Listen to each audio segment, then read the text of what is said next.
স্ত্রীকে ভালো রাখার মানেই ভালো খাবার আর বাসস্থান নয়, তার আত্মিক শান্তিটা খুবই জরুরি। সবাই কিন্তু বিলাসিতায় সুখী হয় না। একজন স্বামী মানে যার হাত ধরে তার স্ত্রী সব ছেড়ে আজীবন কাটিয়ে দেবে, যার ফলে তার সর্বগুণ থাকা প্রয়োজন। অথচ সমাজ স্ত্রীর পেছনে লেগে থাকে তাকে জাজ করতে। আপনি জানেন না আপনার স্ত্রীর ত্যাগের গল্প।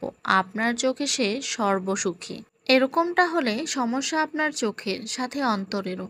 আপনি আসলে তাকে উপলব্ধি করতে পারেন না। একটা স্বামী শুধু জীবন সঙ্গীই নয়, বরং তার বাবা মায়ের স্নেহের অংশীদার, স্ত্রীর উত্তম বন্ধু। অথচ আপনার মধ্যে ইগো কাজ করে। স্ত্রীর উপদেশ যদি শুনতে শরীর জ্বলে, তাহলে বুঝে নিন শয়তান আপনাকে অহংকারে কাবু করে ফেলেছে। স্ত্রীর প্রতি যেমন স্বামীর কৃতিত্ব রয়েছে, তদ্রূপ স্বামীর প্রতিও স্ত্রীর পূর্ণ অধিকার রয়েছে।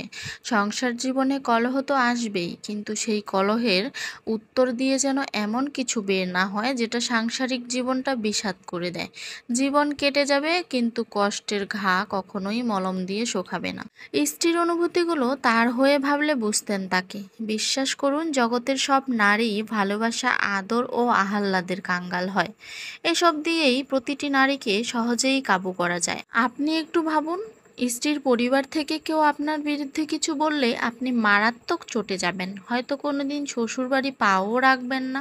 অথচ প্রতিনিয়ত আপনার স্ত্রীর সাথে এটাই হয়ে চলেছে।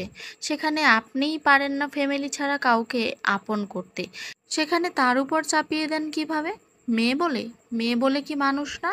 আপনিও যে মায়ের সন্তান, সেও কিন্তু মায়েরই সন্তান, বরং বাবার রাজকুমারীও বটে। আচ্ছা, কোন আইনে লেখা আছে যে একটা মেয়েকে এসব সহ্য করতেই হবে? না রাষ্ট্রীয় আইনে আছে, না কোনো ধর্মীয় আইনে আছে। নিজের স্ত্রীকে সম্মান করতে শিখুন, কেননা সৃষ্টিকর্তার কাছে ওই ব্যক্তিই উত্তম যে তার স্ত্রীর নিকট উত্তম।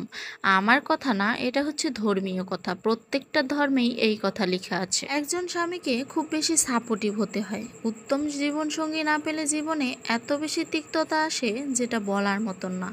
এটাও ঠিক, সবার ভাগ্যে কিন্তু সব জোটে না। থাক না অপূর্ণতা, চলুক না এভাবেই। হয়তো কয়টা দিন, মৃত্যু আসলেই তো সব শেষ। দুনিয়ার কষ্টের বিনিময়ে আমরা সৃষ্টিকর্তার কাছে সুখ চেয়ে নেব পরকালে।